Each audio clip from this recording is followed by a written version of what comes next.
Bismillahirrahmanirrahim. Assalamualaikum warahmatullahi wabarakatuh. Waalaikumsalam warahmatullahi wabarakatuh.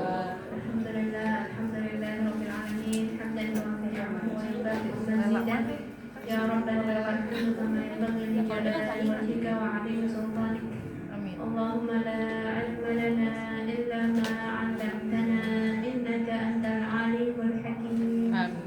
Allahumma 'allimna ma yanfa'una wanfa'na bima 'allamtana wa zidna 'ilma. Allahumma ihdina wahdi bina waj'alna sababan wa sabilan liman ihtada. Allahumma ati anfusana taqwaha wa zakkiha wa anta khairu man zakkaha. Anta waliyuha wa maulaha ya arhamar rahimin.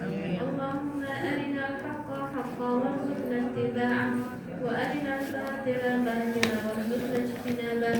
Wa sallallahu ala sayyidina Muhammadin wa ala alihi wa sahbihi ajma'in. Amin.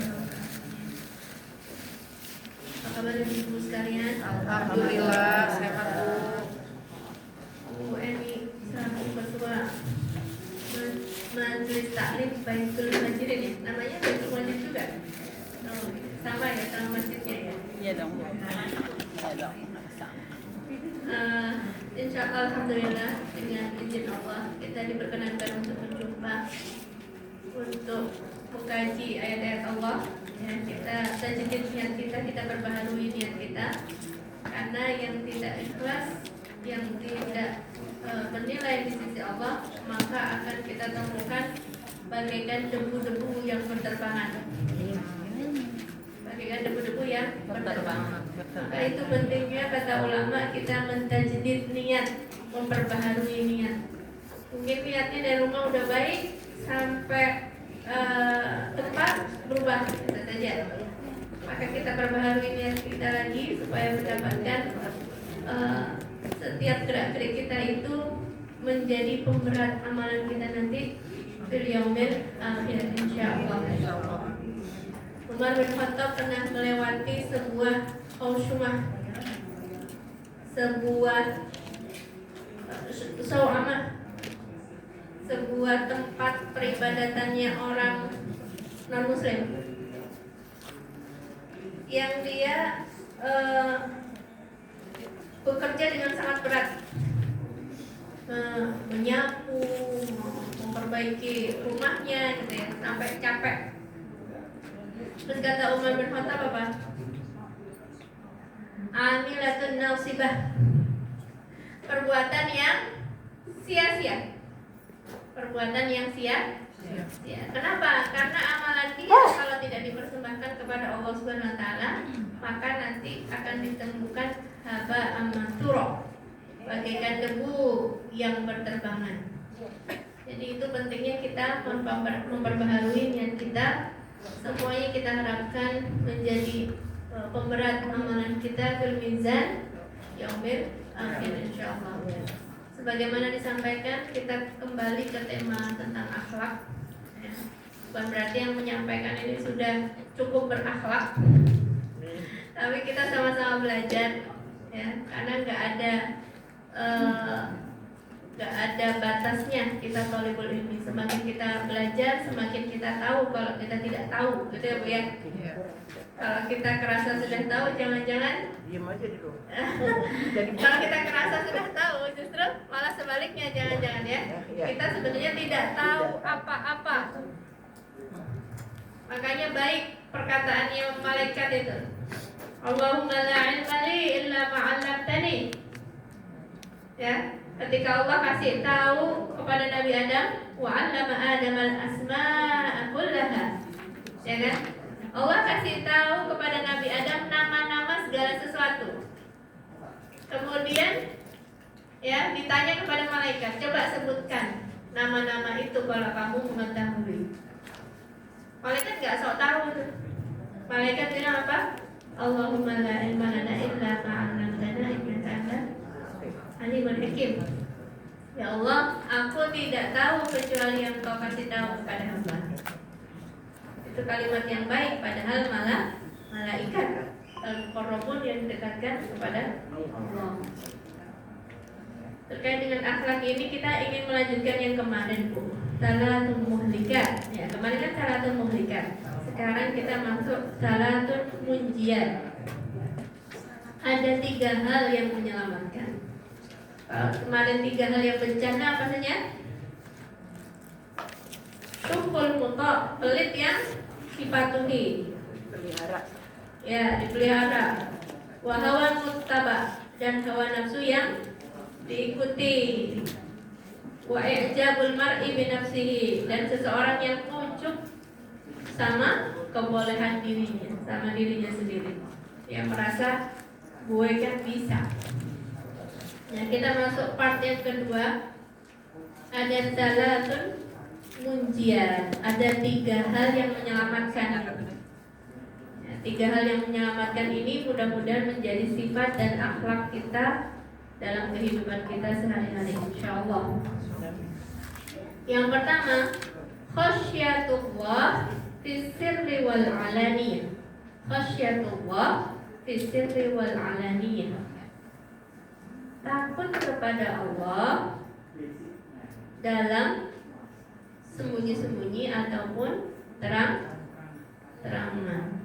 Takut kepada Allah baik saat tersembunyi, gak di depan orang maksudnya, saat sendirian, atau alaniyah, terang-terangan di depan orang.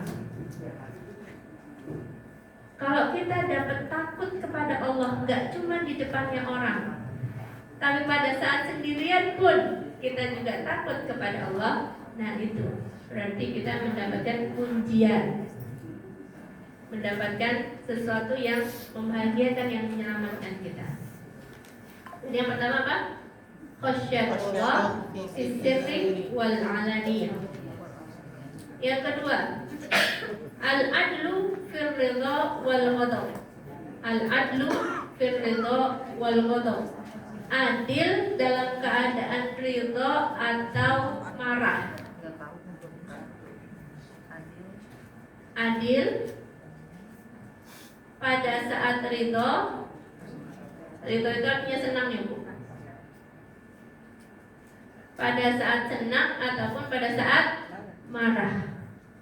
Baik pada saat marah ataupun pada saat senang, kita tetap bersifat adil. Aduh, Firido apa dah? Al-adlu fir ridha wal ghadab.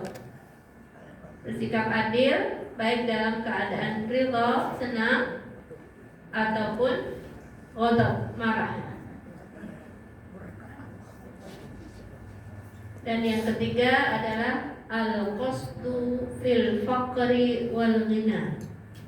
Pertengahan ya antara fakir dan kaya.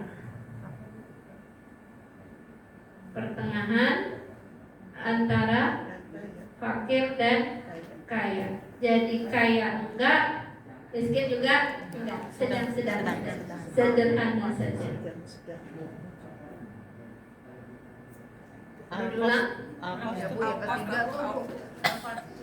Pertama, khasyatullah fis sirri wal alaniyah. Takut kepada Allah dalam keadaan sembunyi ataupun terang-terangan. Al-adlu fil ridha wal ghadab. Bersifat adil, bersikap adil dalam keadaan ridha, senang atau marah. Al-qasdu fil faqri wal ghina. Ya, bersikap pertengahan. Al-qasdu Fil fakri wal fil faqri wal ghina. Fil faqri wal ghina, pada saat fakir ataupun pada saat kaya. Kok pada saat fakir? Antara miskin dan kaya, pertengahan. Bu, maaf Bu, kenapa nggak ditulis sana aja Pak? Bu, Boleh. soalnya ini bahasa Arab saya, susah ini.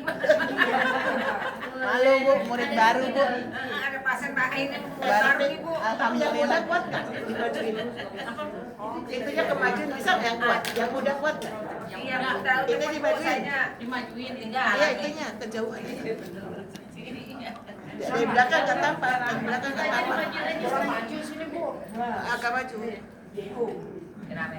Oh, tidak bisa. Kalau kita udah tua nggak bisa. Kan kita tolong.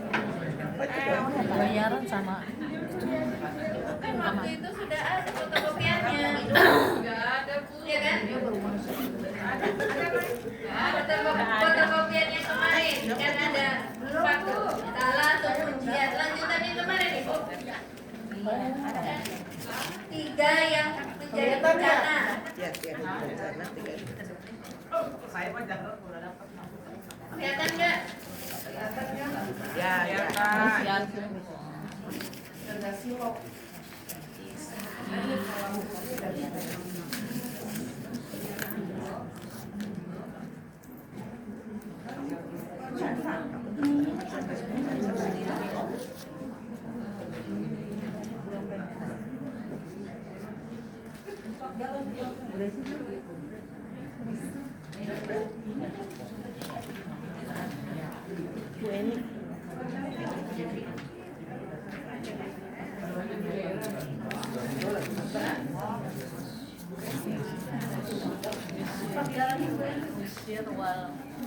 Khasyatullah fis-sirri wal alaniyah.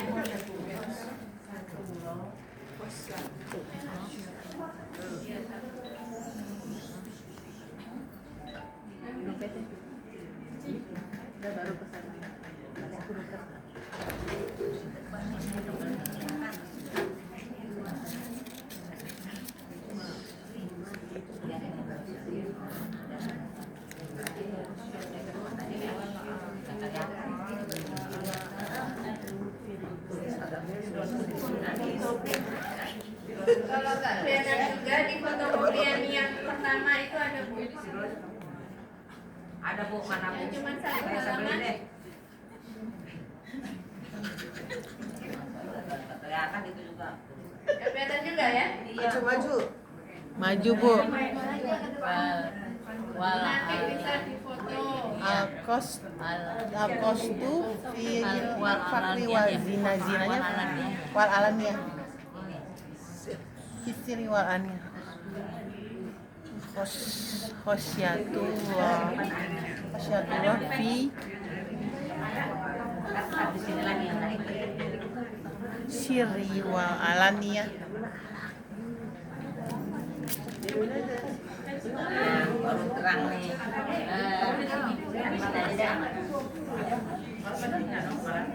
Biarin aja, nggak apa-apa. Ntar sini ntar turun ke belakang lagi. Asal nulis aja. Wal Terus juga boleh. wal alaniyah.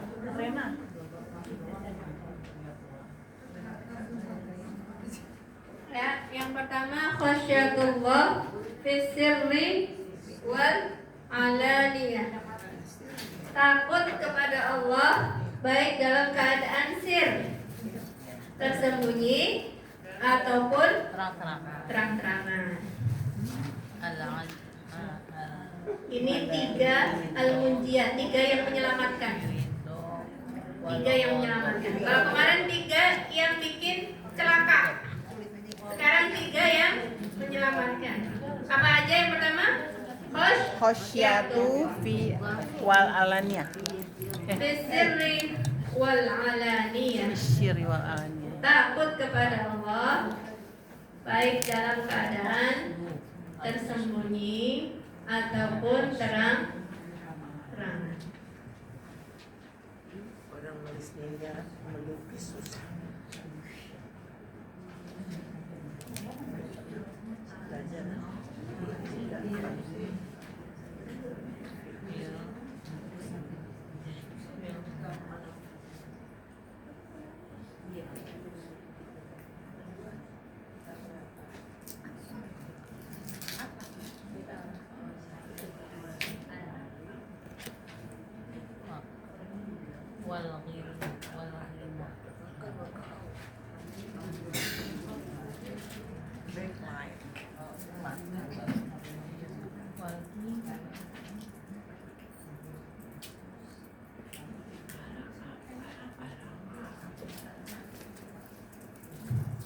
Sudah?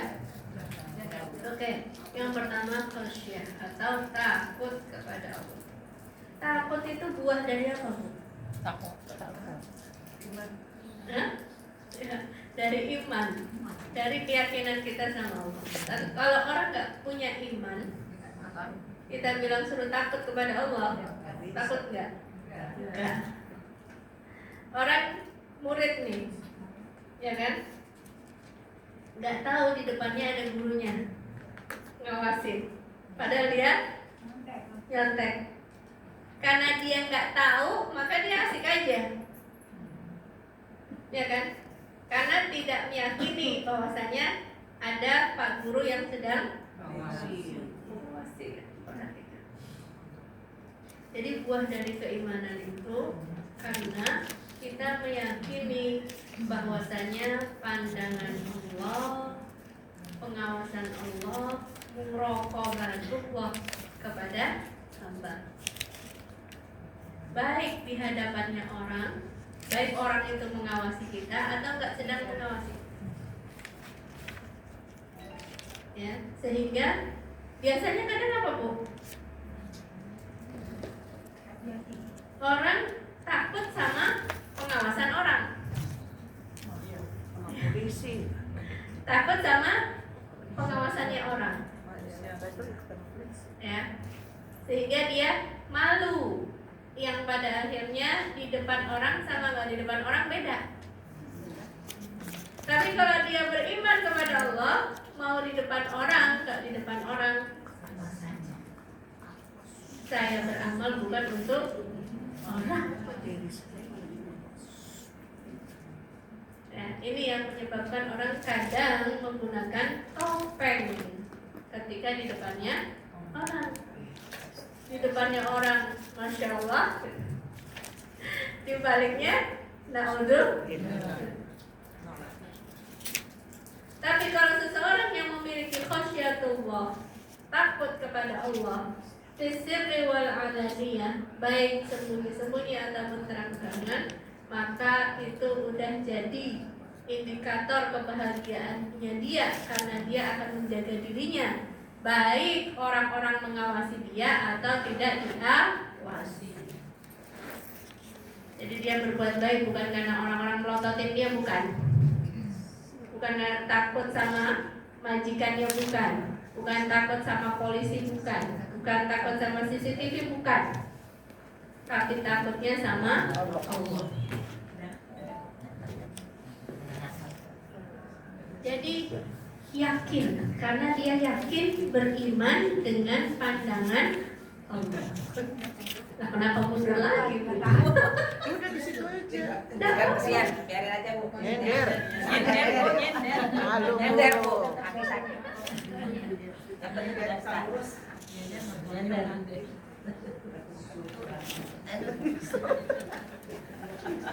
Aku suruh bicara lama, Bu. Muncul dari mana ini khasyatullah, rasa takut ini ketika dia beriman, yakin dengan pandangan dan pengawasan Allah. Muraqabatullah, merasa diawasi oleh Allah. Merasa diawasi oleh Allah. Mungkin suami nggak tahu, mungkin orang-orang nggak dengar, tapi Allah. Makanya kata Imam Ahmad apa? Idza halauta fala taqul halautu walakin qul alayya raqibu. Kalau kamu lagi sendirian jangan bilang gue lagi sendirian nih. Tapi bilanglah apa? Aku sedang diawasi. Kenapa? Karena kalau lagi rame-rame pengawasnya banyak. Yaitu norma sosial, orang-orang yang akan mencela kalau saya nggak bersikap baik begitu. Tapi kalau lagi sendirian, apa yang menghalangi? Ya, rasa yakin kita dengan pengawasannya Allah. Ya. Di antara yang menyebabkan juga khasyatullah adalah mengingat akhirat, mengingat kampung akhirat. Kita akan temukan banyak sekali dalam Al-Quran itu. Inna rabbaka labil mirsad, ya kan?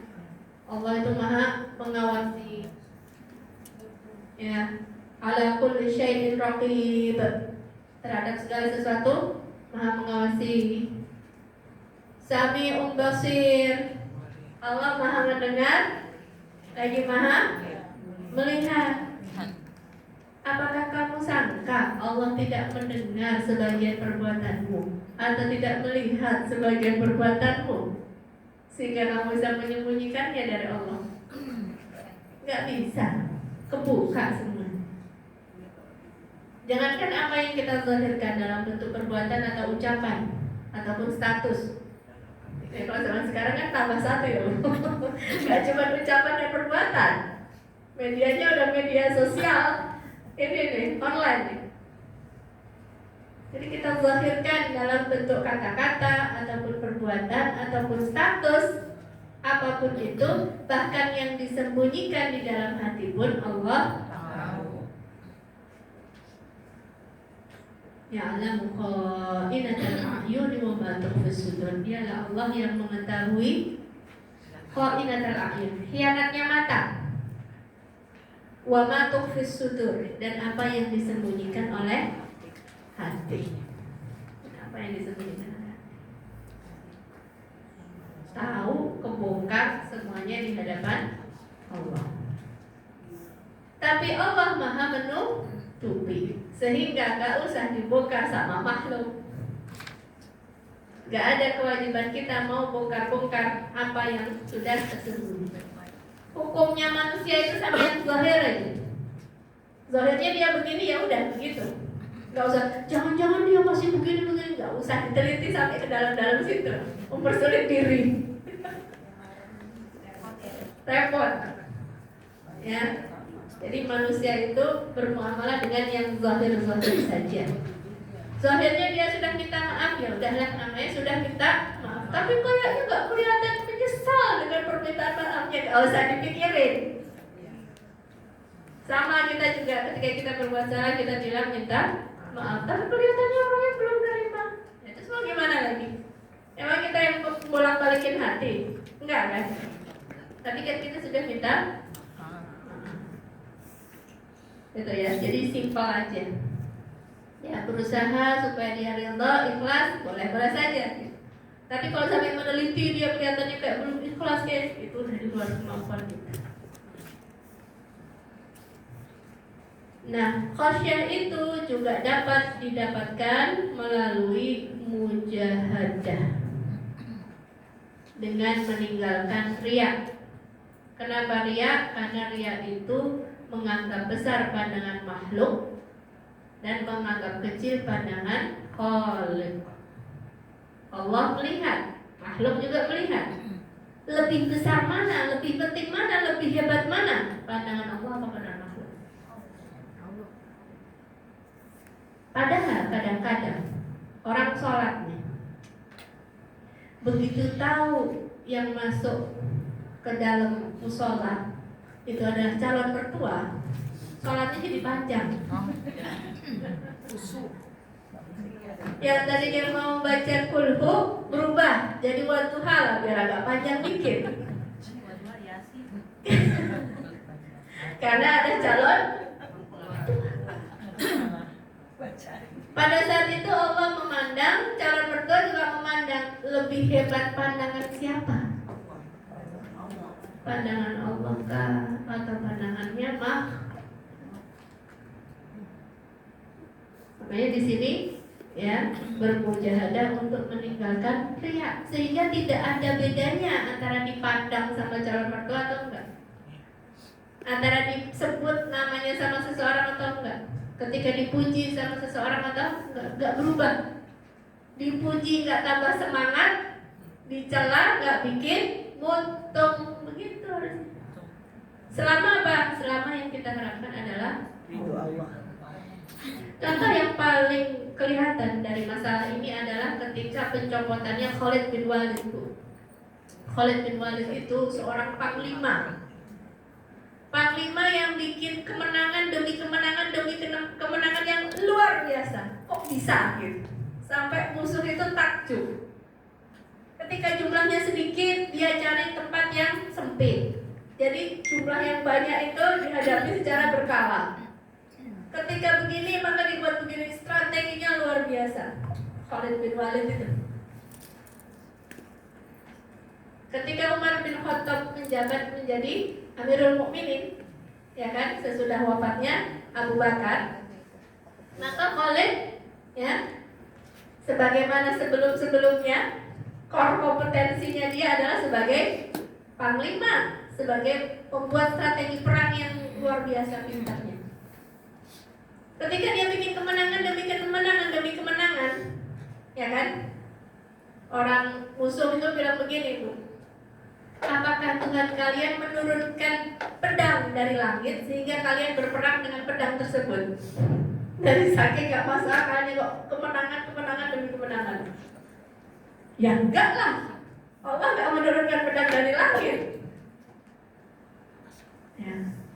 Sampai akhirnya terjadi fitnah. Ini loh Bu. Jadi kadang-kadang fitnah itu atau ujian itu nggak selalu yang jelek-jelek. Ini kan bagus ya, menang loh. Tapi yang terjadi adalah, ya, pasukannya bilang begini Bu, kita menang gara-gara pimpinannya Khalid.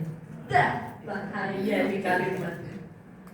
Kita menang gara-gara dipimpin oleh Khalid. Kalimat ini bagi Umar berbahaya bagi akidah. Apakah mereka tidak tahu wa man nasru illa min indillah? Sesungguhnya kemenangan itu hanya dari sisi Allah. Bagi Umar apa? Bahaya.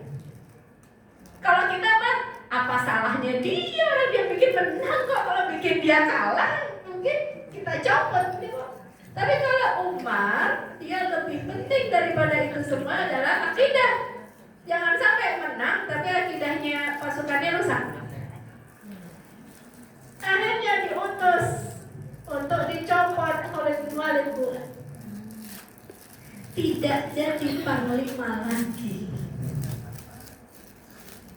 Kalau kita bagaimana? Sakit hati nggak? Iya.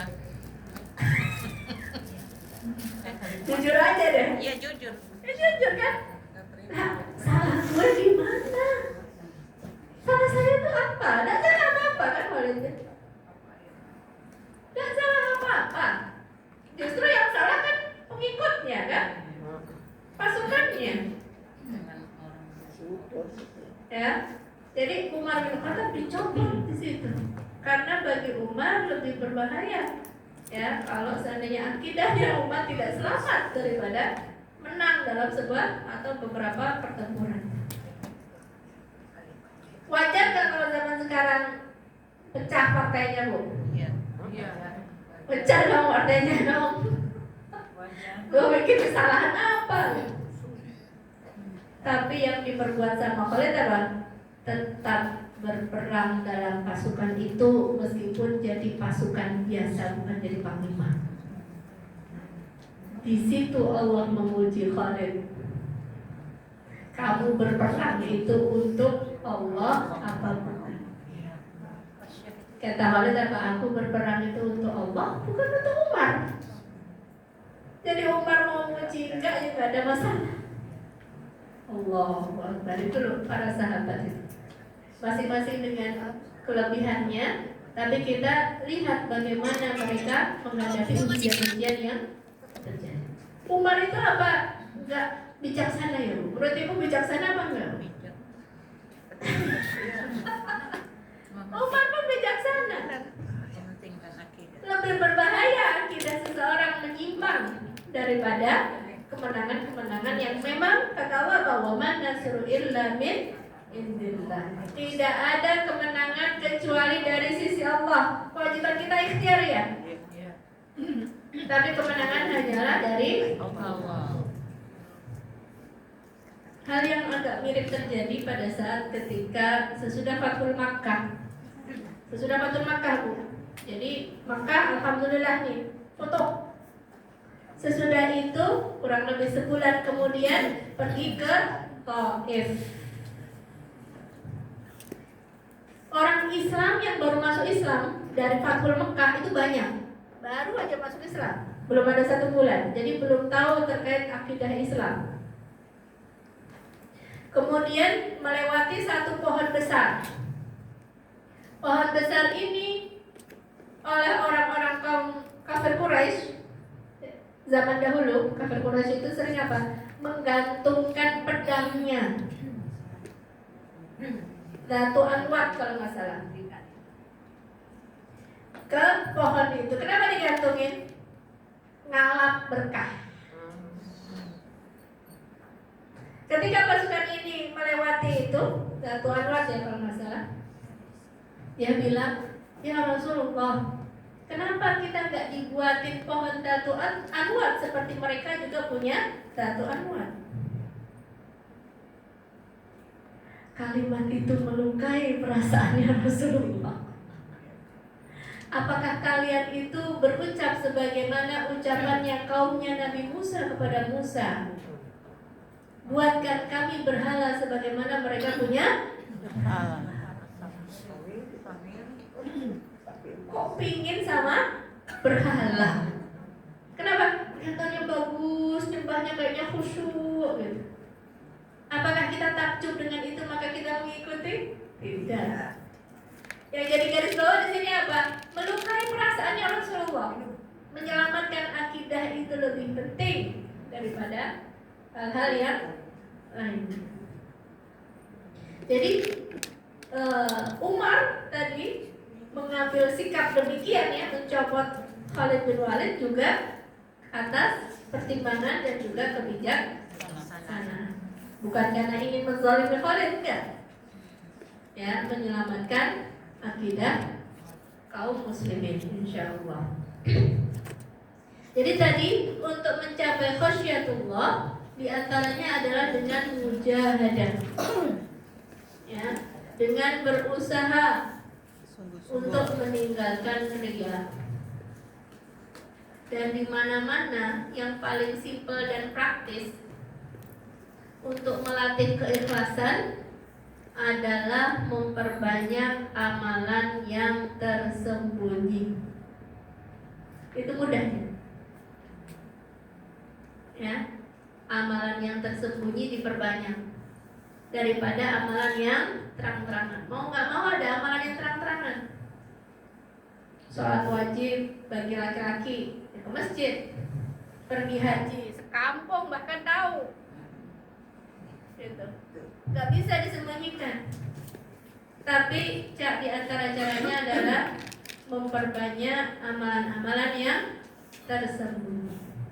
Kalau bahasa anak sekarang, mudah-mudahan yang viral sama yang gak viral itu lebih baik daripada yang pas viralnya gitu.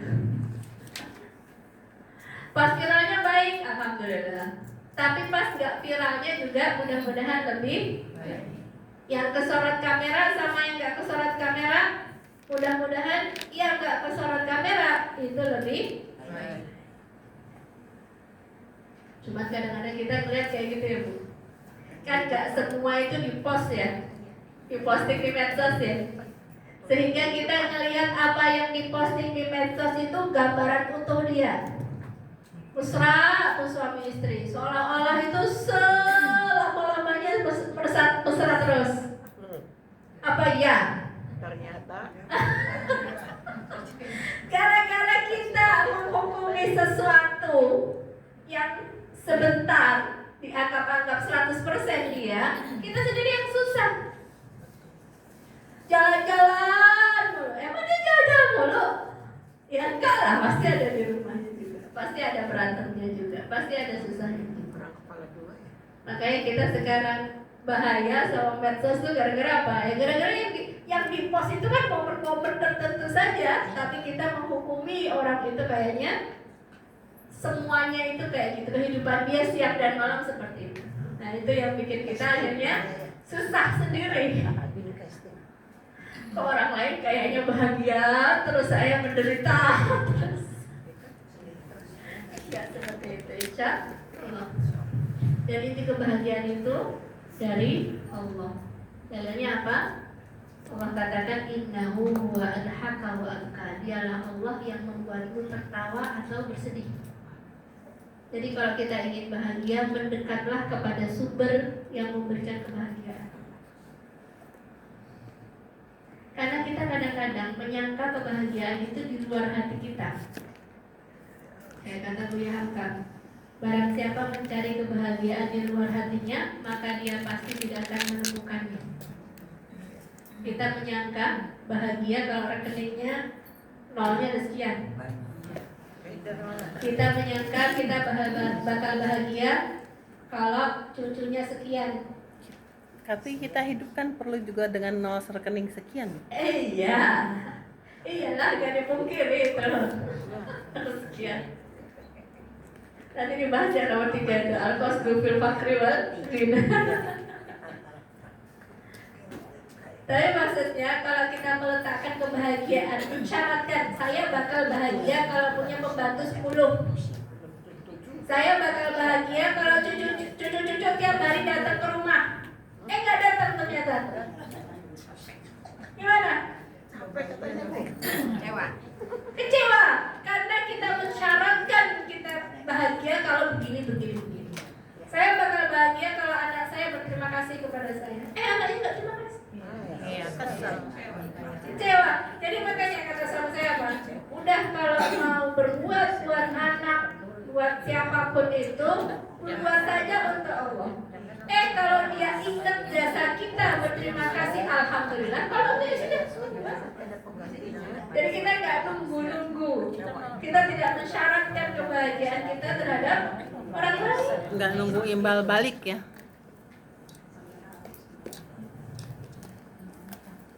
Dan kebahagiaan yang paling besar adalah apa, Bu? Memberi. Tapi memberi titik gitu, bukan memberi dengan mengharap. Jangan itu yang bikin siap-siap kecewa.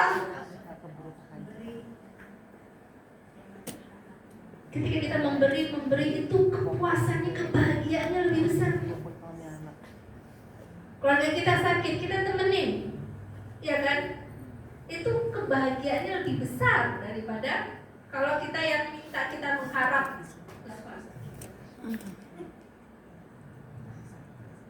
Dan contohnya ya kebahagiaan itu kalau kita mensyaratkan, tadi kata Buya Hamka kan, barang siapa mencari kebahagiaan di luar hatinya, maka dia tidak akan menemukannya. Karena kebahagiaan itu ada di dalam hati. Seseorang yang bekerja bahkan dengan seluruh tubuhnya, capek, nyangkul, bekerja dengan seluruh tubuh kan, Bu? Dari kepala sampai kaki, capek banget. Capeknya capek fisik, bukan capek hati. Karena kecapean habis sholat isya sebentar tidur, lelap 15 menit, pas bangun udah seger. Itu namanya capek fisik. Tapi kalau capeknya capek hati, Nggak bisa tidur. ngerjainnya 5 menit, capeknya bisa seharian. Ya kalau di seharian itu selesai. Tapi dongkolnya bisa apa? Jangan seharian, setahunan. Kalau disimpan terus sama dia, mau susah terus. Nah, Allah kuat ya, lepasin. Ya kalau kata kakak saya ini, titip aja. Rasa itu kan ada cinta, ada benci, ya Bu, ya kan? Kadang kecewa, ya. Rasa-rasa yang ada di dalam hati ini titipkan saja sama Allah. Ya Allah, hamba ini nggak punya kuasa terhadap rasa. Wajar nggak kalau orang dikecewakan kecewa? Ya kan? Wajar nggak orang marah, sedih, cinta? Nggak bisa, itu dikasih sama Allah. Maka titipkan sama ya Allah, hamba nitip perasaan ini. Ya, ajari hamba untuk bersikap sesuai dengan apa yang Engkau tunjukkan. Jadi kita nggak bersikap dengan baper ya, karena perasaan kita. Sekarang contoh nih, khasyatullah. Khasyah itu Bu sebenarnya sama dengan khauf, takut. Nggak boleh begitu. Takut.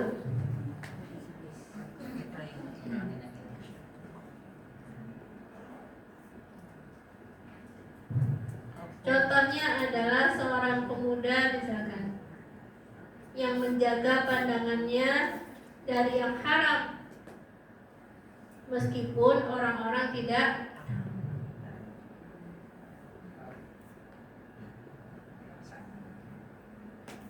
ya. Apalagi misalkan seperti karyawan, bosnya nggak tahu, rekan-rekannya nggak tahu, ya, koleganya nggak tahu, pokoknya nggak ada yang tahu deh.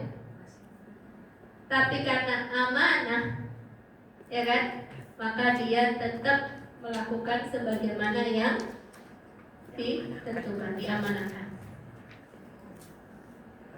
Bukan boleh nyontek asal nggak ketahuan.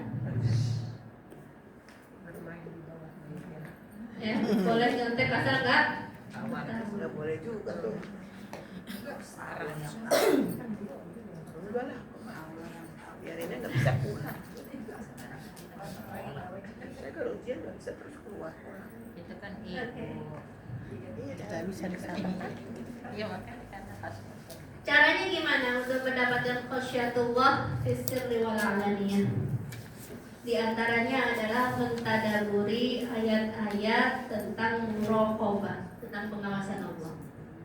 Kayak tadi, inna rabbaka labil mirsad. Innallaha ala kulli syai'in. Ya, atau Ada tentang merokok. ya, tentang muraqabah. Sami'un basir, sesungguhnya Allah Maha mendengar, Allah Maha Tadaburi. ayat-ayat muraqabah. Ayat-ayat tentang muraqabah atau pengawasan. Wa may ya'mal mithqala dzarratin khairan yarah. Kecil apapun yang kamu perbuat, meskipun orang-orang gak lihat, meskipun kamu sendiri menganggap itu perbuatan remeh aja kok, tapi akan kita temukan nanti di akhirat. Yang kedua, al-adlu fir ridha wal ghadab. Al-adlu fir ridha wal ghadab. Adil. Ya. Apa itu adil? Meletakkan segala sesuatu pada tempatnya.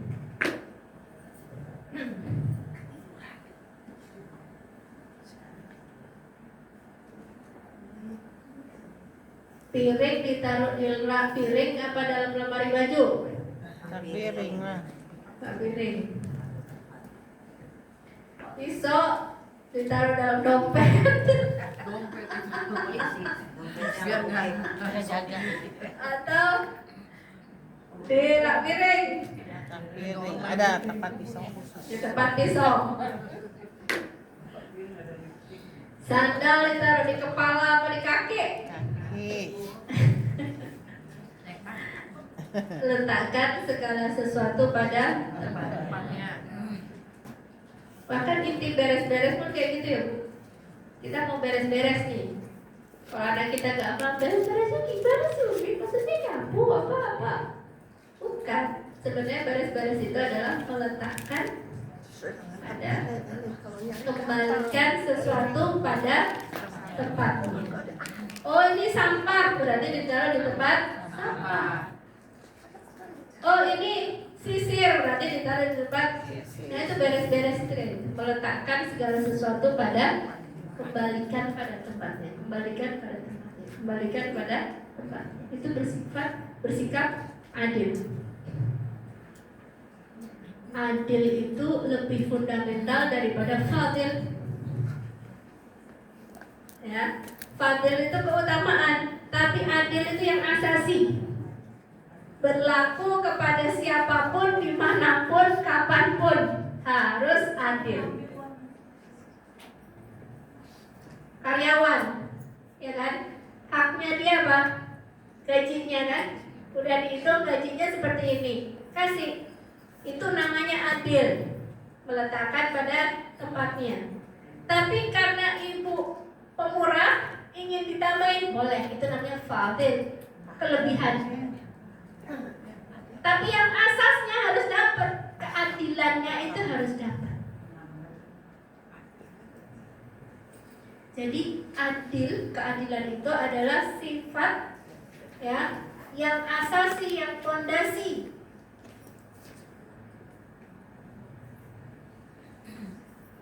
Bahkan Allah katakan i'dilu huwa aqrabu littaqwa. Bersikap adillah karena sesungguhnya adil itu lebih dekat kepada ketakwaan.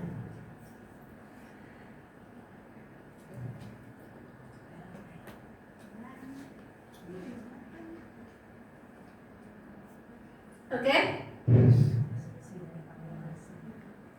Adil juga bisa maknanya objektif, enggak subjektif. Ya Bu? Ya. Objektif sebagaimana apa adanya. Ya. Kalau subjektif nanti banyak ini unsur-unsur perasaannya. Makanya di sini apa? Al-adlu fir ridha wal ghadab. Namanya manusia. Kadang senang, kadang sebel. Benar nggak Bu? Anak-anak itu nyenengin terus apa kadang-kadang nyebelin Bu? Kadang nyenengin, kadang nyebelin kan? Kita disuruh bersifat adil, baik pas kita senang atau pas kita sebel. Kadang-kadang pas lagi sebel, caci, maki, keluar segala macam. Pas lagi senang, puji-puji terus sampai mumbul. Saya terbang. Kenapa? Pas lagi cinta-cintanya. Kalau pas lagi benci, masuk ke dalam sumur. Dari saking bencinya.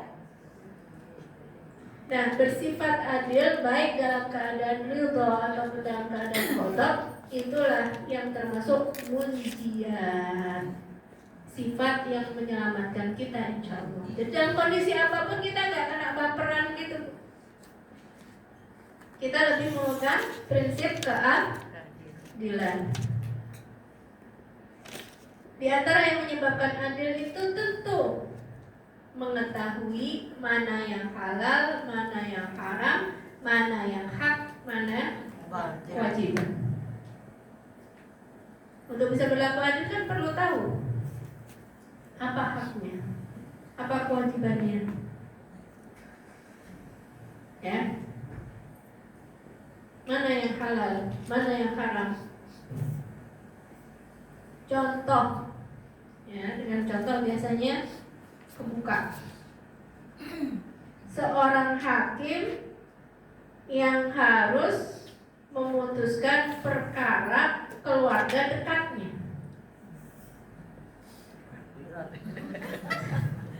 Hah? Berat kan? Kenapa? Karena sesuatu yang sulit. Nepotisme. Nah, itu dia.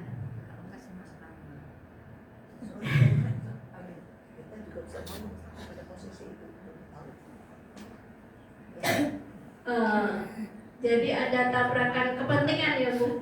Kepentingan dia ingin belain keluarganya, kepentingan juga untuk menegakkan keadilan. Conflict of interest. Konflik of interest. Tapi pada saat itulah akan muncul pribadi seseorang yang sebenarnya. Suatu saat kalau nggak salah ada seorang pencuri perempuan datang kepada Usamah bin Zaid. Ya, keputusannya udah jelas kalau mencuri sampai nilai tertentu maka hukumannya adalah potong tangan begitu. Karena kalau di bawah itu kan nggak kena. Yang melewati itu hukumannya potong tangan. Tapi akhirnya kabilannya apa? Coba kita ke siapa ya? Kita lobby ke siapa ya? Coba lobby ke Usamah bin Zaid. Usamah bin Zaid itu adalah anak kesayangannya Rasul. Lobby coba lakukan pendekatan, kasihan perempuan ini. Terus udah gitu Usamah bin Zaid pun berusaha untuk bilang ke Nabi, melakukan pendekatan. Ya Rasulullah, ini begini. Apa kata Nabi? Apakah kamu minta keringanan? Apakah kamu meminta sesuatu yang sudah ditetapkan oleh Allah? Demi Allah, seandainya Fatimah binti Muhammad mencuri, pasti aku potong tangannya.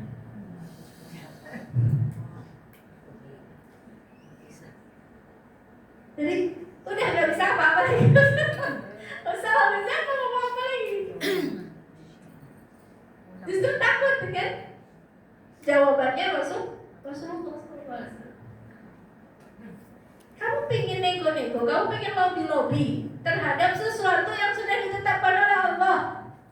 Ini ditetapkan oleh Allah loh yang maha adil.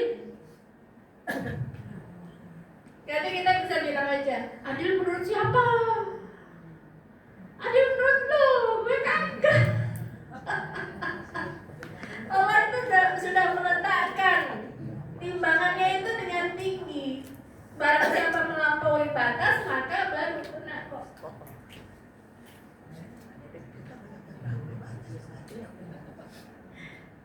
Ya, jadi luar biasa betapa tegasnya Rasulullah pada saat itu.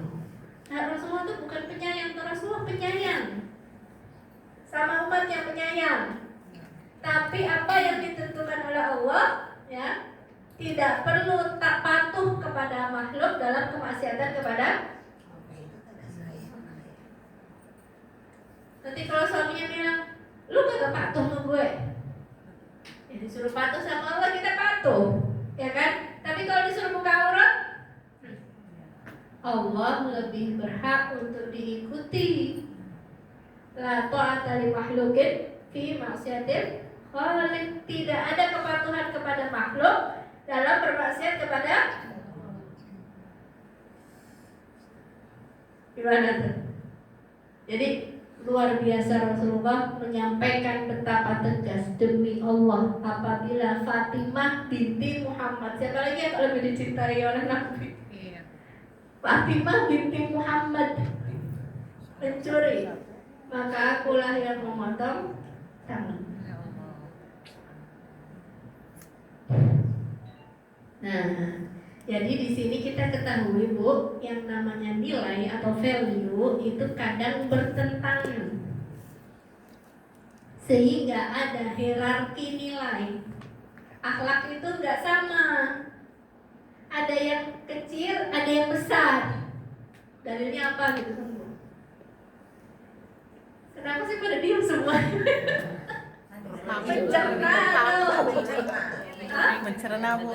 Yang jawab aja deh Bu. Kita cuma dengar gitu kan. Nilai atau value kadang bertentangan. Maksudnya Bu? Nah ya tadi, value-nya penyayang, pemurah. Tapi kalau dihadapkan dengan hukum Allah yang sudah pasti, yang sudah tegas, yang mana yang dimenangi? Allah kan? Iya. Contoh lagi ya. Contoh misalkan adalah rasa ingin balas budi. Balas budi itu baik apa enggak? Bagus, baik. Tapi kalau balas budinya terkait dengan jabatan, Itu konflik of interest lagi Bu. gimana? Tadi kan sepakat balas budi adalah sifat yang baik. Tapi kalau balas budinya terkait dengan jabatan atau hukuman atau penegakan hukum, gimana itu balas budinya? Itu Lu sudah bertentangan dengan hukum itu Allah. sudah menyalahgunakan jabatan, arti bisa kena undang-undang tipikor tuh. Nah iya. Kalau ke negara Padahal ya. balas budi adalah baik, tapi di atas itu ada Ada hukum Allah. ya keadilan, gitu kan? Kebenaran, nilai-nilai kebenaran. Jadi nilai atau akhlak itu gak satu, bermacam-macam.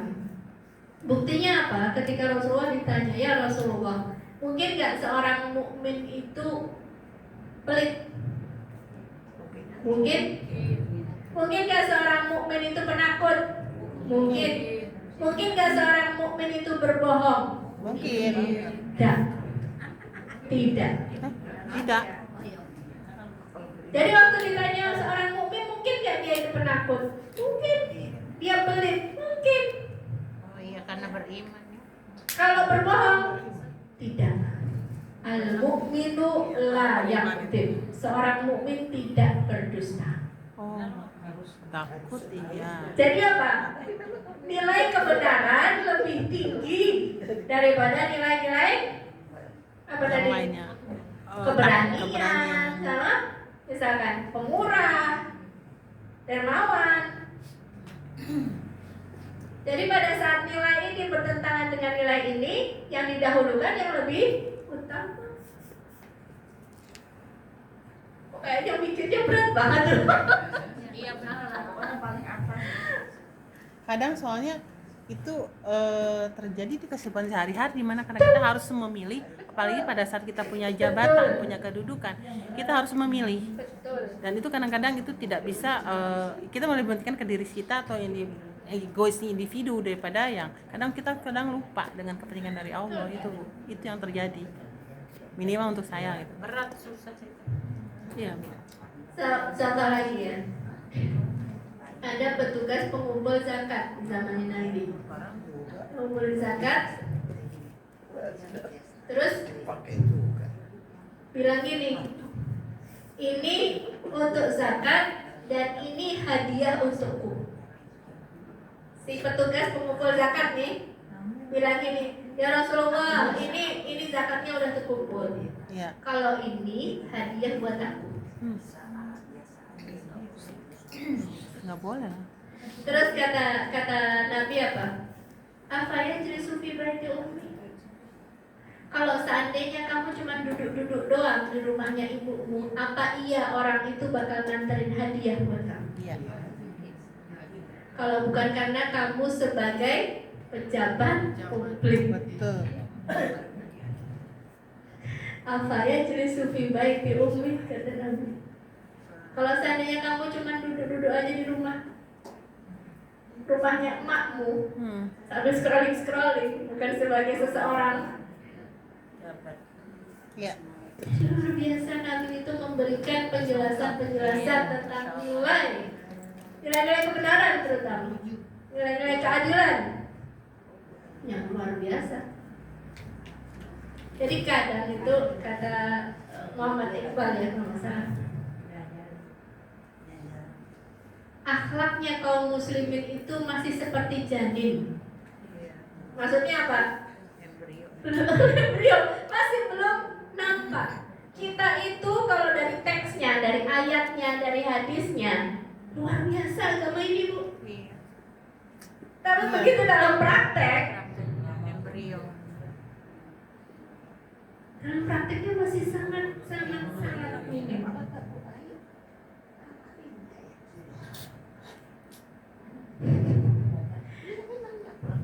Ya, jadi itu yang kita harapkan. Nilai-nilai Islam ini nggak cuman zohirnya, nggak cuman teksnya saja, tapi juga dalam praktek.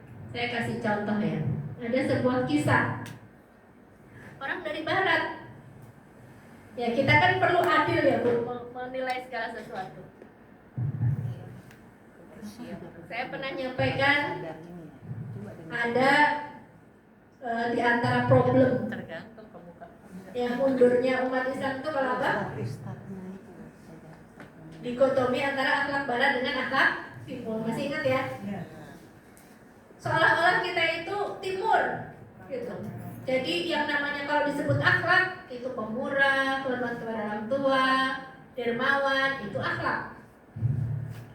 Padahal akhlak itu adalah akhlak universal, timur dan barat. Misalkan barat unggul dalam nilai-nilai keadilan, nilai-nilai kebebasan, ya kan? Mencintai ilmu pengetahuan, mencintai kebersihan, ya, menghormati waktu. Itu nilai-nilai barat. Padahal nilai Islam itu nilai universal. Disiplin itu juga nilai kita, akhlak kita. Mencintai kebersihan itu juga akhlak kita. Salat. Mencintai ilmu pengetahuan itu juga akhlak Baca kita. Quran. Kalau boleh nih. Oke. Sepakat ya itu ya. Ketika kita memisahkan itu, akhlak itu cuma yang penting akhlak timur saja tanpa akhlak barat, yang mana itu sebenarnya akhlak kita semuanya, kita mulai menjadi umat yang mundur.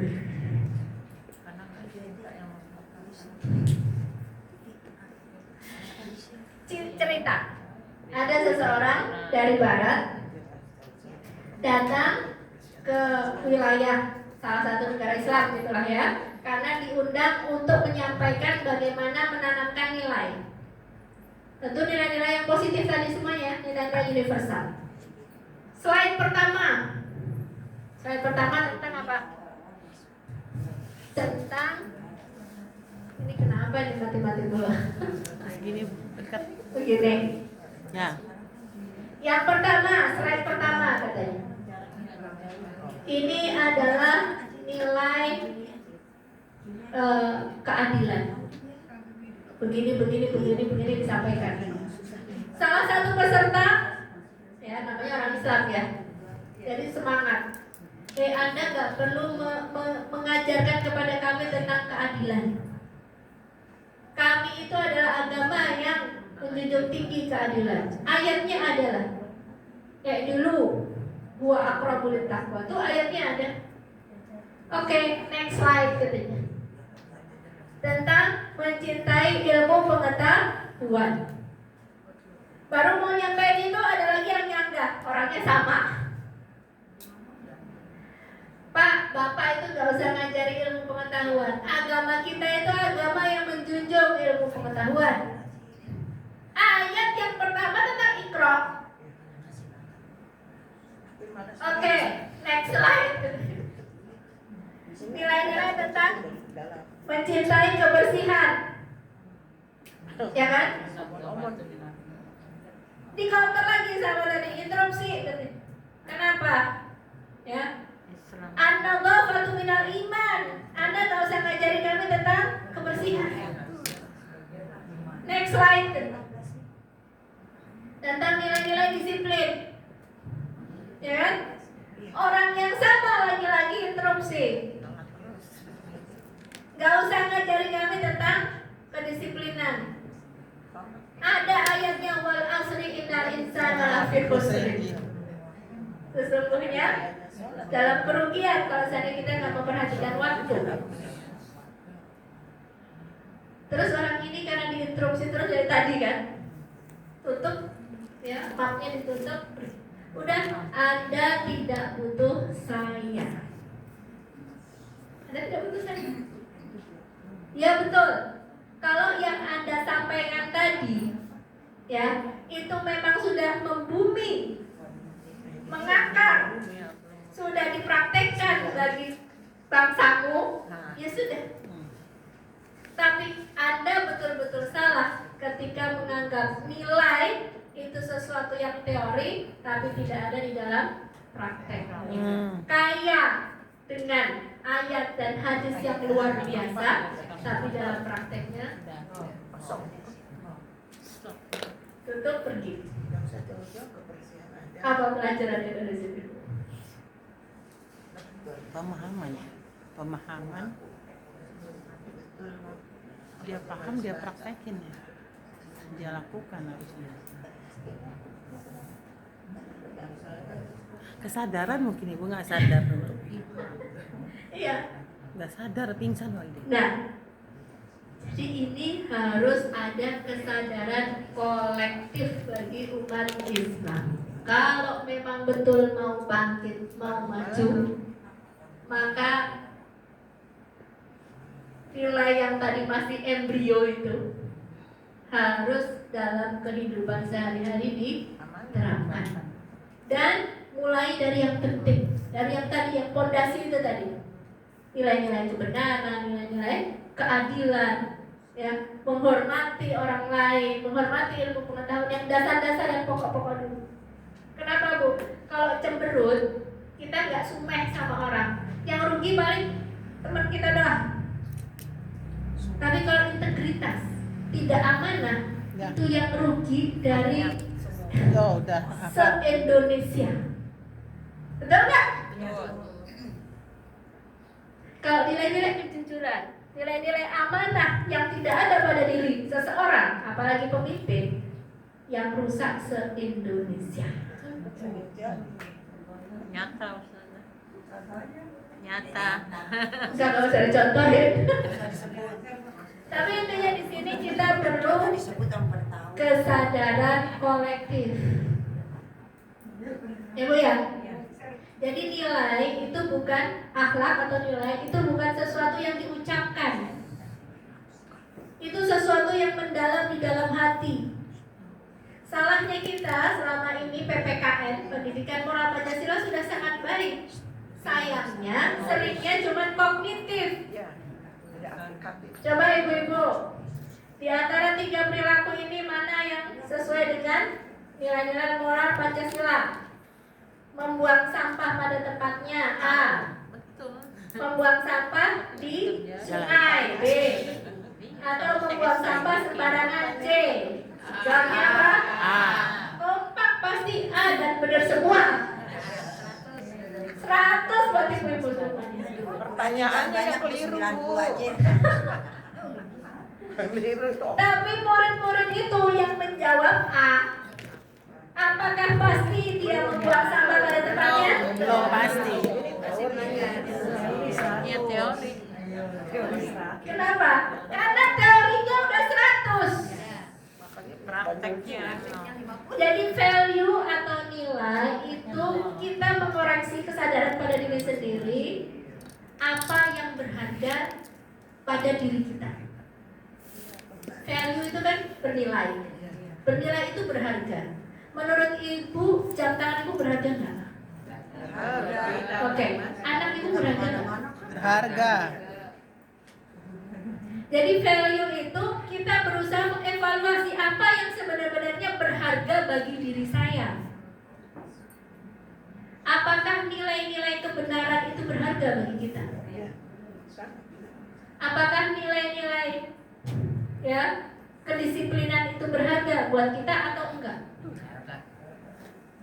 Kalau ditanya, disiplin itu nilai yang berharga nggak untuk kita? Jawabnya semua sama, ya.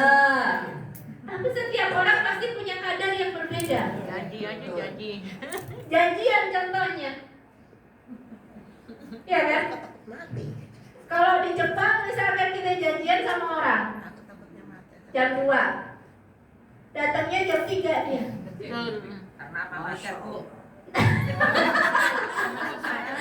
Macet tidak alasan. Pintar aja jawab. Jarak. Kita jadi berangkatnya berapa kan datangnya? Bisa waktu. Contoh aja ini untuk review. Kita janjian sama orang Jepang jam 2. Kita datangnya jam 3. Udah ditinggal. Ya kan? Sama dia sudah ditinggal, kenapa? Nggak percaya lagi. Anda tidak menghormati waktu saya. Iya. Kalau di Indonesia, Ngaret. acaranya jam berapa? Saya pernah ngisi di Jawa Timur. Acaranya jam berapa ini jadi saya ngisi? Bukan di sini. Acaranya sih di undangan jam 4. Tapi Ustazah, sini biasanya orang datang jam 5. Iya. Terus awalnya begini-gini jadi kurang lebih. Jadi saya tuh ngisi jam berapa? Justru dikasih waktu dispensasi. Untuk apa? Untuk orang kolot. Iya betul. Jadi value kita sama value orang Jepang memang sudah Jauh. bagi dia itu sesuatu yang berharga. Padahal harusnya umat Islam kan? Umat Islam yang tahu wal asri innal insana lafi khusrin. Boleh saya. Demi waktu. Umat Islam yang tahu setiap detik dihisab oleh Allah. Ya enggak? Tapi kenapa itu baru ada di dalam ayat dan hadis, dalam dalil-dalilnya yang kita banggakan, tapi belum muncul dalam kehidupan kita sehari-hari. PR yang luar biasa. Tapi itu nggak mungkin kalau kita nggak mulai dari kesadaran itu, kesadaran terhadap value, terhadap nilai apa yang sebenarnya bernilai di hati kita. Dan itu biasanya nular, Bu. Kenapa? Alah, orang-orang juga begitu. Iya. Kamu kerajinan gitu. Nah, kenapa? Karena orang-orang begitu. Akhirnya satu orang yang mau disiplin kalah dengan sosial yang sudah memiliki value yang berbeda dengan dia. Jadi kerja berat memang kalau mau bangkit di Indonesia. Ya, tapi bukan nggak mungkin. Insya Allah bisa. Asal kalau ditanya kemarin misalkan orang Jepang bisa kenapa ya dalam 80 tahun sama Indonesia, sama garis startnya Agustus 1945. Sekarang bisa jadi negara maju, kok kita belum. Masih berkembang, lagi kembang kayaknya. Banyak itu Nggak jadi buah. Ini masih kembang, jatuhan Nanti lagi ya kembang. jawabnya apa? Jawabnya mudahnya apa? Mereka etos kerjanya tinggi. Iya. Terus kenapa kita nggak punya etos kerja yang tinggi? Iya. Padahal kita baca ayatnya, kita baca hadisnya, kita baca faidah farau mutafat sob. Kalau kamu telah selesai melakukan satu hal, kerjakan pekerjaan yang lain, produktivitas. Makanya punya program kerja di rumah. Jadi ini kerja berat, tapi memulainya dari kesadaran terhadap apa yang berharga terkait dengan nilai ataupun value diri kita. Itu Bu, kuncinya di situ. Lanjut ya. Jam berapa nih? Belum Ustaz. Belum, masih lama, Bu. Baru jam 12.10. Jam 2.17, Bu. 2.17. Adil tadi ya, gara-gara ngomongin adil sampai kemana-mana nih. Tapi value keadilan ini adalah sesuatu yang asasi, sesuatu yang fondasi, yang harus ditegakkan.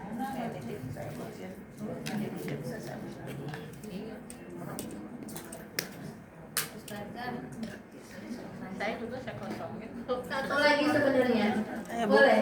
Oh ya, Bu. Jadi satu lagi al-qasdu fil faqri wal ghina. Al-qastu. Fakir dan kaya. Al-Qastu. Al-qastu fil faqri.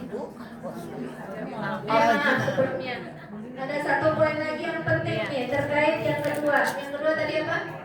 Adil. Al-adu firido. Apa Bu ya? Firida wal Al-godok.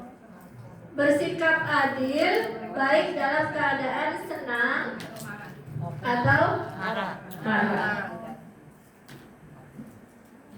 Orang kalau lagi senang ya, kalau lagi senang, wah aku kasih lo begini lagi senang. Kalau lagi marah, Yukit. Nah itu dia. Hilanglah semua. nah kita disuruhnya di sini apa? Al-adlu, disuruh adil. Pas kamu senang juga jangan over. Pas kamu lagi sebel, kesel juga jangan over, direm. Ya, pas lagi cinta-cintanya luar biasa, Diobral. ngobrol. Tiga ya.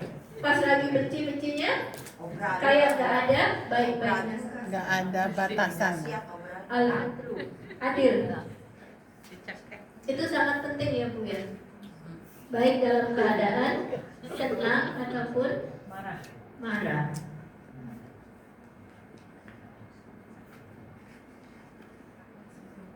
Sehingga perlu untuk mengendalikan perasaan kita. Meskipun manusia itu adalah manusia yang berperasaan, tentu kita nggak bisa terlepas dari perasaan yang buruk. Kayak misalkan seseorang punya anak 5, yang satu berbakti banget, yang satu durhaka banget. Kita tetap disuruh adil dalam bersikap kepada mereka. Meskipun yang satu baik banget, rahimnya satu tapi anak ini beda-beda kan? Jadi tetap disuruh bersikap adil. Sikap adil itu dalam hal yang zahirnya. Yang zahirnya misalkan satu anak dikasih 100 juta, yang lain juga kurang lebih dikasih 100 juta juga. Kata Nabi, apakah kamu senang kalau anakmu itu berlaku semuanya baik kepadamu? Kalau begitu kamu juga harus perlu berlaku adil kepada mereka. Ya, jadi jangan ikut perasaan. Terus yang ketiga, al-qasdu fil faqri wal ghina. Pertengahan antara miskin dan kaya. Karena miskin dan kaya itu pemberian dari Allah. Ya. Pemberian dari Allah. Sehingga kita nggak ekstrim mengejar kekayaan dengan menumpuk-numpuknya, juga tidak benci sama dunia gitu ya, sehingga tidak mau ya mengambil apa yang diizinkan oleh Allah untuk diambil. Di sini penting untuk pertama qanaah, ya, qanaah dengan apa yang dikasih oleh Allah. Tarallah bima qasamallahu laka takun aghnan nas. Kalau kamu ridho dengan apa yang dibagi sama Allah kepadamu, kamu akan jadi orang yang paling kaya. Kalau kamu ridho dengan apa pembagian Allah kepadamu, pembagian Allah kepada kita apa aja Bu? Rumahnya, suaminya, anaknya, bahkan pembagian Allah yang pertama itu adalah orang tua. Kita kan terlahir dari orang tua fulan dan fulanah. Kalau kita tidak bersyukur dengan pembagian Allah yang pertama ini, maka seolah-olah nggak bersyukur dengan pembagian Allah yang berikutnya. Makanya anjushkurli wali walidaik, untuk bersyukur kepada Allah dan juga bersyukur kepada orang tua, digandengkan tuh. Kenapa? Karena orang tua adalah rezeki anak yang pertama. Rezeki si bayi itu yang pertama adalah terlahir dari bapak dan ibu si fulan dan fulan. Qanaah di dunia. Pembagian Allah kepada kita berupa rumah, ya, anak-anak, ya, kemudian kesehatan, ya, itu pembagian Allah kepada kita. Bukan berarti ini bertentangan dengan kita nggak boleh mencari kelebihan. Mencari kelebihan harta boleh, mencari kelebihan sakit sehingga dia ingin sehat perlu. Bahkan diperintahkan sama Nabi, tadawu, berobatlah kamu, fa inna likulli da'in dan dawa, karena setiap penyakit ada obatnya. Harta bukanlah tujuan, tapi hanyalah wasilah, jalan.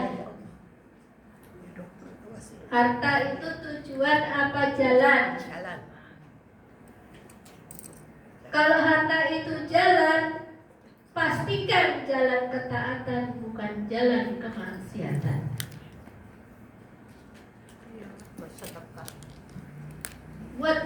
Buat diri kita sendiri pun. Kalau punya 1 dinar buat apa ya Rasulullah? Untuk dirimu sendiri. Kalau punya 2 buat istrimu. Kalau punya 3 ya kamu lebih tahu. Jadi menafkahi diri sendiri supaya tidak meminta-minta, supaya merasa cukup, itu juga bagian dari yang utama. Nah, contohnya ini pertengahan, sebagaimana Allah katakan, wala taj'al yadaka maghlulatan ila 'unukika wala tabsutha kullal basti. Ayat berapa tuh? Surat apa, Bu?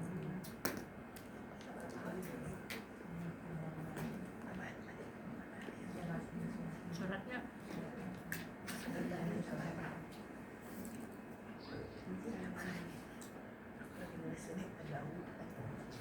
Al-Isra Al-Isra 29. Wala taj'al yadaka maghlulatan ila 'unukika wala tabsutha kullal bast Al-Isra 29. fataq'uda maluman mahsura. Ada yang mau baca terjemahannya? Ya, dan janganlah engkau jadikan tanganmu terbelenggu pada lehermu, dan jangan pula engkau terlalu mengulurkannya sangat pemurah, nanti kamu menjadi tercela dan menyesal. Ya. Al-Isra. Jangan tangannya terikat pada leher. Maksudnya apa? Terlalu pelit. Wala tabsutha kullal basti, jangan melepaskannya berlepas-lepas begitu ya. Pelit nggak boleh, boros nggak boleh. Ya. Pelit nggak boleh, boros juga nggak boleh. Berarti disuruh pertengahan. Ya. Pada saat kaya, duit banyak, apa semuanya harus dibeli? Kalau semuanya dibeli, Bu, ngelapinnya repot.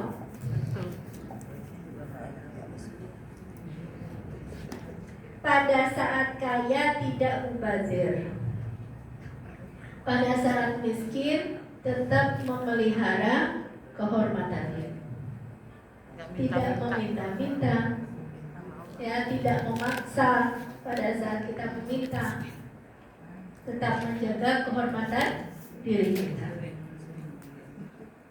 ya. Allahu a'lam bishawab. Udah selesai 3. Kalau minta traktir boleh nggak Ustaz? Itu mau kita zaman now. Traktir dong gitu. Kan candaan. Boleh nggak? Ditraktir alhamdulillah. Nggak boleh. Nggak ditraktir kebangetan. Dikembalikan kepada kebiasaan. Dikembalikan kepada kebiasaan. Tapi kalau bisa, jangan kita mengucapkan sesuatu yang akhirnya bikin orang lain Ilfil. kebebanan, ya.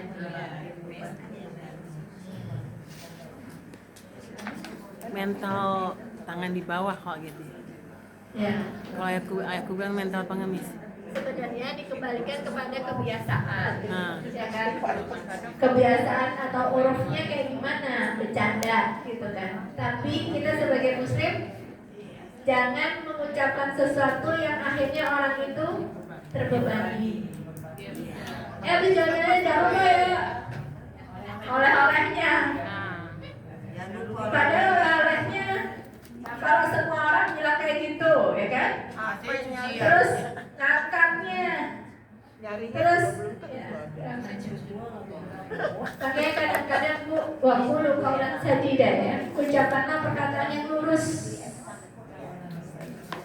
jangan sampai jadi beban buat orang lain.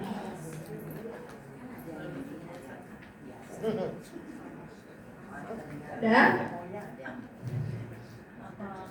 dipakirkan kalau itu kan sama dengan meminta kan tidak boleh karena nanti akan dipakirkan kita Jadi miskin, Jadi miskin. jadi pengemis. Kan Orang yang mengemis padahal dia kaya akan dibangkitkan mukanya seperti tengkorak, tidak memiliki daging. Orang ngemis seperti itu. Iya katanya di akhirat ya Ustazah. Apa bergelampir gitu dagingnya. Ustazah itu tadi yang ngalap berkah gitu. Kalau kepada orang yang berilmu kan orang banyak itu kita ngalap berkah itu bagaimana? Kalau berkahnya ngapain? Ya umpamanya minum airnya bekas dia gitu. Itu gimana itu Ustazah? Saya cuma mau nanya aja. Suami saya sering begitu deh. Nih bekas minum. Bercanda tuh dia. Ya pakai suami istri iya lah. Itu masuk istri juga bagus. Ini sampai nyari gitu kan orang. Ustazah, ini saya tentang khasiatullah niat itu mengenai apa namanya saya punya prinsip prinsipnya gini, orang itu mau berteman sama saya syukur enggak sudah, saya tegur dia mau nyaut syukur alhamdulillah enggak sudah ya bisa gitu. Sekalipun dia pimpinan bos saya artinya gini, saya nggak perlu saya nyebok dia ini dia supaya dekat, jadi saya gini, saya tegur sekali dua kali mau dekat sama saya alhamdulillah. Tapi yang saya mau gini, apakah saya minta seperti itu ketika maksudnya ya seperti nunggu dia tuh, nah itu bagaimana, itu yang pertama. Yang kedua maksudnya Nunggu sampai ditegur. maksudnya akhirnya dia akan dekat mau berteman sama saya baru saya gitu kan. Tapi bukan artinya saya harus nyogok dia maksudnya dengan meraih apa gimana, tapi prinsip saya mau bertemu sama saya enggak sudah gitu ya kan, karena sekali dua kali tiga kali kita baik dekat tapi dia kayak sombong gitu, itu yang pertama. Nah tindakan saya apa, saya bertahan dengan yang prinsip saya gitu kan, yang pertama. Yang kedua ada yang saya punya toko, saya punya pegawai di rumah maupun di toko itu anak yang membantu sama pegawai di rumah sama pembantu di rumah sama toko sama. Saya punya prinsip gini, ini saya serahkan sama kamu semuanya, ini milik Allah dan kalau ada apa-apa kamu berbuat, mencuri, mengambil, itu yang hukum Allah. Karena gini, saya punya kesibukan. Kalau saya misalnya nggak prinsip itu, saya bekerja, saya punya kegiatan di luar, mau nggak mau saya nggak tenang. Nah seperti itu, ada teman, ada yang lain bilang nggak bisa bilang gitu, berarti kamu takabur. Gitu. Apakah itu sikap saya itu salah? Terima kasih. Assalamualaikum. Aduh, ketika tulisan. Oh banyak panjang banget ini. Soalnya kan saya kan punya toko nih. Ya seperti itu. Jadi saya serahkan karena saya punya kesibukan, jadi saya serahkan sama si penjaga toko.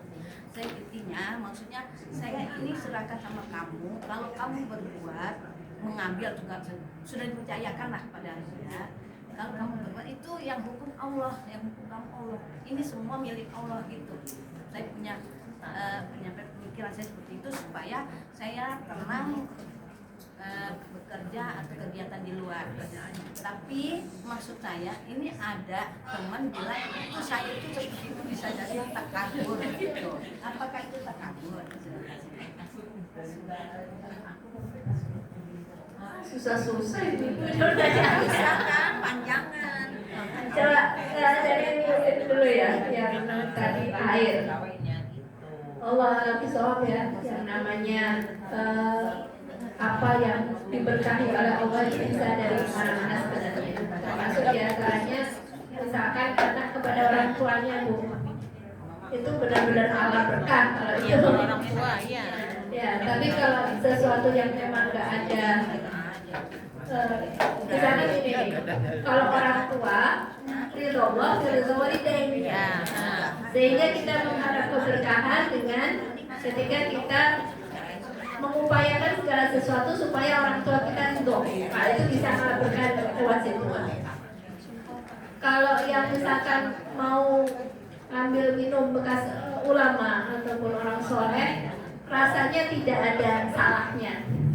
Ya, tapi nggak dianjurkan, tidak ada anjuran.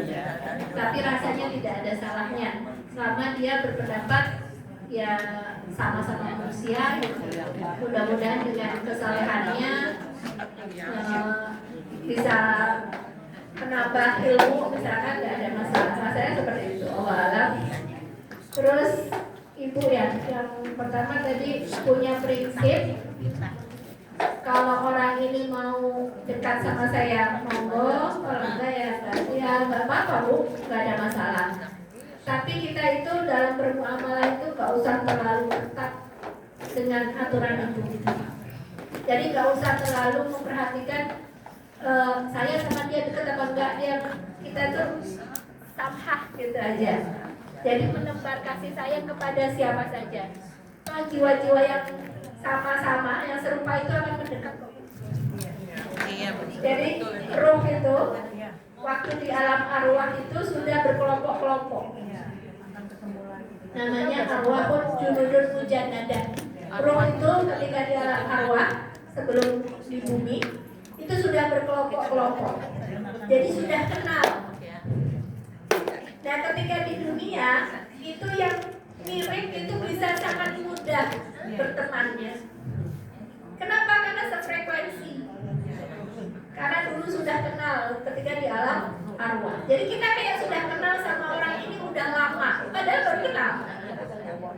Ngobrol sama orang ini nyambung. Iya, enak ya. Tapi kadang-kadang kita ketemu sama orang yang emang gak nyambung sama sekali. Dia ngomongin apa, mau ngomong apa ya biar nyambung.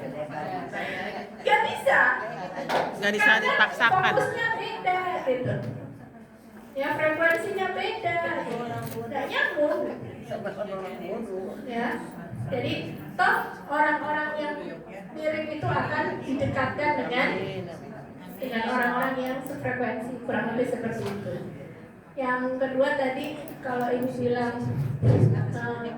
punya prinsip seperti itu ya, saya malah menganjurkan begini, tetap upaya-upaya manusiawinya tetap harus dilaksanakan. Ya. Kita tetap bertawakal kepada Allah, tapi Usaha dulu. manusiawinya tetap dilakukan. Misalkan pembukuannya tetap dibaca, seperti itu. Kalau dulu sih kita juga pernah usaha ya, istilahnya begini. Saya memberikan hakmu sebagaimana yang kita sepakati. Kalau ada kelebihan, saya ingin ngasih kelebihan, tapi itu nggak saya jadikan. Tapi kalau ada yang melanggar, misalkan mencuri, maka saya lapor polisi. Jangan dibilang saya nggak memaafkan, saya memaafkan, tapi hukuman itu harus ditegakkan. Ketika itu sudah dinyatakan, lumayan tahu kalau kita itu punya prinsip yang seperti itu. Jadi bukannya kita nggak sayang sama kalian, kita sayang. Tapi kalau ada yang mencuri, berbohong, sampai melakukan kriminal, maka saya bukan mau memecat, bukan. Tapi saya akan lapor polisi. Itu lebih efeknya lebih bagus kalau saya lihat. Itu ikhtiar manusiawi. Bukan berarti kita udah ngomong kayak gitu pun nggak terjadi, bisa saja terjadi. Tapi kita tegas di awal itu rasanya lebih baik. Kalau hal-hal yang tidak kriminal mungkin kita bisa toleransi. Jadi lebih takut dengan yang itu ya. Ada dua usaha. Ya itu nggak ada masalah. Ibu sampaikan rasanya boleh-boleh saja. Cuman ikhtiar manusiawinya Harus ada usaha ya. Dijalanin. Allah alam. Fokus saja. Saya kepikiran gini, kan teman saya nih naik jabatan nih. Ya kadang-kadang bercandaan. Naik jabatan jadi pastrin. Naik jabatan takdir dong kan udah gitu. Itu sama aja dengan kayak mental pengesit bukan ya? Walaupun biasanya seperti kayak kita minta walaupun nggak terjadi atau mungkin terjadi gitu. Itu umum, kadang-kadang umum di kita di area kantor ya, kantoran gitu biasanya naik jabat selamat ya, ayo takdir gitu. Kadang-kadang gitu, itu yang terjadi selama ini gitu. Iya. Ya itu karena tradisi yang kurang baik, kita tradisikan yang baik. Karena kalau kita dalam kondisi yang tidak ke lapangan, kemudian diminta sama orang takdir, kan kita juga kesulitan sebenarnya. Dan dia sebenarnya bercanda, gitu. Bercanda yang kita anggap serius, sehingga kita bisa jadi Kadang yang serius juga Bu Ustazah, karena kan istilah ibarat kata similarkan dengan syukuran dia naik jabatan gitu. Itu beda ya. ya, Itu harus kita- dari diri sendiri gitu. Makanya itu kan kalimat yang takutnya membebani orang lain ya. Kalau seandainya dari diamnya sendiri kan lebih baik. Tapi segala sesuatu itu sesuai dengan kadarnya kok. Kalau emang bercanda ya nggak ada masalah bercanda, cuma nggak perlu ditradisikan ke depan. Gitu. Siap. Ya, kalau tradisi yang baik-baik dari dia sendiri. Dari diri sendiri ya, inisiatif sendiri ya. Kalau dia bilang minta oleh-oleh, dia minta ini. Ya itu ngebebanin kalau itu. Kecuali memang udah deket banget kakak adik misalkan, orang tua anak orang tua. Masuk akal, tapi kalau orang lain Jari ya. kan kasihan kalau dia Memberi. Wallahu a'lam Bisawab. Mari kita istighfar dulu. Astagfirullahaladzim. Astagfirullahaladzim. Allahumma ij'al jam'ana hadha jam'an marhuma wa tafarruqana min ba'dihi tafarruqan ma'suma wa la taj'al fina wa la minna zaqiya wa la mahruma ya arhamar rahimin. Qalatul majlis subhanakallahumma wa bihamdika asyhadu an la ilaha illa anta astaghfiruka wa atubu ilaik. Mohon maaf lahir dan batin. Wassalamualaikum warahmatullahi wabarakatuh. Waalaikumsalam warahmatullahi wabarakatuh.